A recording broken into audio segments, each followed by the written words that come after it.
Hi friends, മയിലുകൾ കൂട്ടമായിട്ട് വരുന്ന ഒരു വീട്ടിലെ കാഴ്ചയാണ് നമ്മളിന്ന് കാണിക്കുന്നത്. ഈ വീട് എൻ്റെ തന്നെയാണ്. നമ്മുടെ മുറ്റത്താണ് ഈ മയിലുകൾ വന്ന് നിൽക്കുന്നത്. മയിലുകൾ വരുന്നത് സുബ്രഹ്മണ്യ ഭഗവാന്റെ അനുഗ്രഹമുള്ളത് കൊണ്ടാണെന്ന് ഹൈന്ദവ വിശ്വാസപ്രകാരം ഞങ്ങൾ വിശ്വസിക്കുന്നത് കൊണ്ട് തന്നെ ഞങ്ങളിതിനെ ആട്ടിപ്പായിക്കാറൊന്നുമില്ല. വീട്ടിൽ വരുന്ന സമയത്ത് അരിയും ഗോതമ്പും ഒക്കെ നൽകാറുണ്ട്. അവരത് സന്തോഷത്തോടെ കഴിക്കുന്നുണ്ട്. ഇതിൽ ഒരു മയിൽ വേറെ ആർക്കും ഗോതമ്പൊന്നും കൊടുക്കാറില്ല. അത് കൊത്തി ഓട്ടിച്ച് അത് തനിയെ കഴിക്കുകയാണ്. അതെന്തിട്ടാണെന്ന് എനിക്കറിയില്ല. രാവിലെ 5:30-6 മണിയൊക്കെ ആവുന്ന സമയത്ത് തന്നെ ഇവർ കൂട്ടത്തോടു കൂടി വീടിൻ്റെ ഫ്രണ്ടിലൊക്കെ വരികയാണ്. നമ്മൾ കൃഷിയൊന്നും ചെയ്യാത്തത് കൊണ്ട് തന്നെ വലിയ ശല്യമൊന്നുമില്ല. നമ്മുടെ നാട്ടിലൊക്കെ പന്നി ശല്യം കൂടുതലാണ്. അതുകൊണ്ട് കൃഷിയൊന്നും ചെയ്യാത്തത് കൊണ്ട് തന്നെ നമുക്ക് വലിയ ശല്യങ്ങളൊന്നും ഉണ്ടാക്കാറില്ല. മുറ്റത്ത് വന്ന് നിൽക്കാറുണ്ട്. അല്ലെങ്കിൽ നമ്മൾ കതകൊക്കെ തുറക്കാൻ താമസിക്കുകയാണെങ്കിൽ അവർ സിറ്റ് ഔട്ടിൽ കയറി നിൽക്കും. അത്രയൊക്കെ ഉള്ളൂ. വേറെ പ്രശ്നങ്ങളൊന്നും നമുക്ക് ഉണ്ടാക്കാറില്ല. അതുപോലെ നമുക്ക് ഭഗവാന്റെ അനുഗ്രഹമുണ്ട് എന്ന് നമ്മൾ വിശ്വസിക്കുന്നത് കൊണ്ട് തന്നെ വരുന്ന സമയത്ത് നമ്മൾ ഫുഡെല്ലാം കൊടുക്കാറുണ്ട്. അരി ഗോതമ്പാണ് മെയിനായിട്ട് കൊടുക്കാറുള്ളത്. ഞാൻ അതിൻ്റെ ഒരു വീഡിയോ എടുത്ത് ഷോർട്ട് എടുത്തിട്ട സമയത്ത് ആരൊക്കെയോ അതിൽ കമൻറ്റ് ഇട്ടിട്ടുണ്ടായിരുന്നു, അരി ഗോതമ്പൊന്നും കൊടുക്കാൻ പാടില്ല എന്ന്. എൻ്റെ അനുഭവത്തിൽ ഞങ്ങളെ വീട്ടിൽ വന്നിട്ടൊരു 4-5 മാസമായിട്ടുണ്ട്. എൻ്റെ അനുഭവത്തിൽ അരിയും ഗോതമ്പൊക്കെ കൊടുത്തിട്ട് അവർ വയറ് നിറച്ച് കഴിക്കുന്നുണ്ട്. ചിലപ്പോൾ എനിക്ക് തോന്നുന്നു അരിയും ഗോതമ്പൊക്കെ നമ്മൾ വില കൊടുത്ത് വാങ്ങുന്നത് കൊണ്ട് തന്നെ പെട്ടെന്ന് തീർന്നു പോകും എന്നുള്ളത് കൊണ്ടായിരിക്കും ആൾക്കാർ അങ്ങനെ പറയുന്നത്. ഞങ്ങൾ കൊടുത്തതിൽ ഞങ്ങൾക്ക് വേറെ ബുദ്ധിമുട്ടൊന്നും തോന്നിയിട്ടില്ല. ആദ്യം ഈ ഒരു മയിലും 3 കുട്ടികളുമായിട്ടാണ് നമ്മുടെ വീട്ടിലേക്ക് വന്നത്. കണ്ടാൽ നമ്മുടെയൊക്കെ നാട്ടിൽ വ്ലാങ്കോഴി കുഞ്ഞുങ്ങളെന്ന് പറയും. അതുപോലെയാണ് നമുക്ക് ആദ്യം തോന്നിയത്. കുഞ്ഞുങ്ങളാണ് ആദ്യം വന്ന് സിറ്റ് ഔട്ടിൽ കയറിയത്. കാക്കയെന്തോ ഓട്ടിച്ചത് കൊണ്ടായിരിക്കാം. അതിന് ശേഷമാണ് ഈ മയിൽ വന്നത്. അത് അരിയെല്ലാം കഴിച്ചതിന് ശേഷം കാട്ടിലേക്ക്, നമ്മുടെ വീട്ടിൻ്റെ തൊട്ടപ്പുറത്തൊക്കെ റബ്ബറും തോട്ടമൊക്കെയാണ്, അവിടെ എവിടെയെങ്കിലും പോയി ഇരിക്കുമായിരിക്കും. അതിന് ശേഷം ഇതിന് ഒരു കുഞ്ഞ് മാത്രമേ ഉള്ളൂ. ഇപ്പം ആ ഒരു കുഞ്ഞ് ഇത്രത്തോളം വലുതായിട്ടുണ്ട്. മറ്റു 2 കുഞ്ഞുങ്ങൾ കാണാനില്ല. കാക്കയോ പട്ടിയോ എന്തെങ്കിലും പിടിച്ചോ എന്ന് അറിയില്ല. എന്താണ് സംഭവിച്ചതെന്ന് അറിയില്ല. അവർ രാവിലെയാണ് നമ്മുടെ വീട്ടിൽ വരിക. രാത്രിയൊക്കെ കാട്ടിൽ എവിടെയെങ്കിലുമൊക്കെ ആയിരിക്കും പോയിരിക്കുന്നത്. കണ്ടോ എത്രത്തോളം ഉണ്ടെന്ന് നിങ്ങൾ കണ്ടോ? മുറ്റത്ത് തന്നെ ഒരു 7-8 ഇവിടെ തന്നെ ഉണ്ട്. പിന്നെ ബാക്കി നമ്മുടെ വീട്ടിൻ്റെ സൈഡിൽ മണ്ണിറക്കിയിട്ടിട്ടുണ്ട്. അപ്പോൾ ഈ മണ്ണിലൊക്കെ കുളിക്കാനും ഈ കോഴിയെ പോലെ തന്നെയാണ് എനിക്ക് തോന്നിയിട്ടുള്ളത് കേട്ടോ. പക്ഷേ അവരുടെ സൗണ്ട് ഭയങ്കരമാണ് കേട്ടോ. 6 മണിക്ക് വന്നാൽ നമ്മുടെ ഈ ടിപ്പറിലൊക്കെ ഹോൺ അടിക്കുന്ന ആ ഒരു സൗണ്ടിലാണ് ഇവർ വിളിക്കുന്നതൊക്കെ.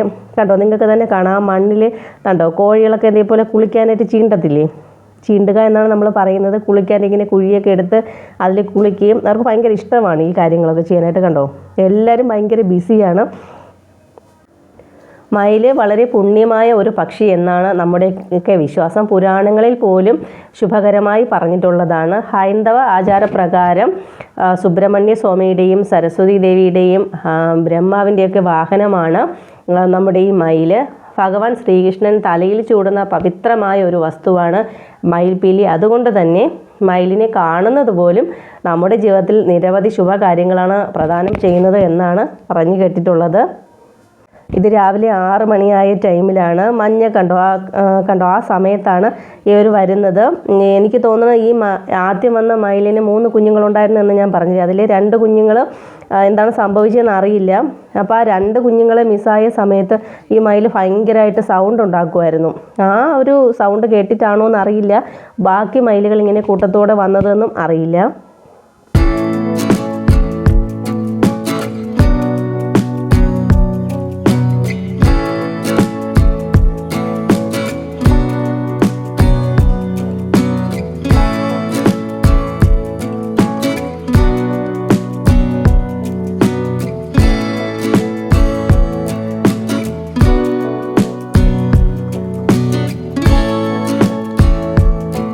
മയിലുകൾ ഇങ്ങനെ അവിചാരിതമായിട്ട് പീലി വിടർത്തി നിൽക്കുന്നതൊക്കെ നിങ്ങൾ കാണുകയാണെങ്കിൽ നിങ്ങൾ ഒരുപാട് നാളായി ആഗ്രഹിച്ച കാര്യം പെട്ടെന്ന് നടക്കാൻ പോകുന്നതിൻ്റെ സൂചനയാണെന്ന് പറയും.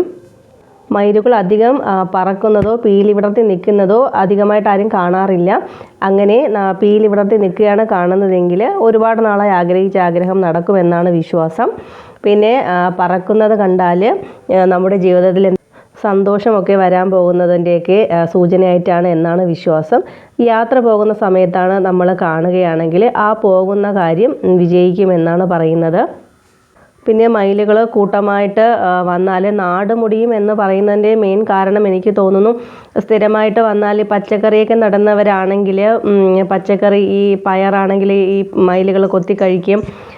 അതുപോലെ തന്നെ നമ്മൾ ഈ ഗോതമ്പ് അരിയൊക്കെ ഉണക്കാൻ ഇട്ടിരുന്നാൽ അവർക്ക് അറിയില്ലല്ലോ നമുക്ക് മയിലുകൾ കൃഷിയിടങ്ങളിൽ നാശമുണ്ടാക്കാറുണ്ട് എന്നുള്ളത് സത്യമാണ്. ഇവരുടെ സൗണ്ട് ഒച്ചയും ഒരുപാട് ബുദ്ധിമുട്ടുണ്ടാക്കുന്നവരുണ്ട്. മയിലുകൾ കൂട്ടത്തോടെ വരാനുള്ള പ്രധാന കാരണം തന്നെ കാലാവസ്ഥയിലുണ്ടാകുന്ന വ്യതിയാനം, വനനശീകരണം, ഇതെല്ലാം കടുത്ത ചൂട് ഇവയെല്ലാം കൊണ്ടായിരിക്കാം നാട്ടിൽ വരുന്നത്.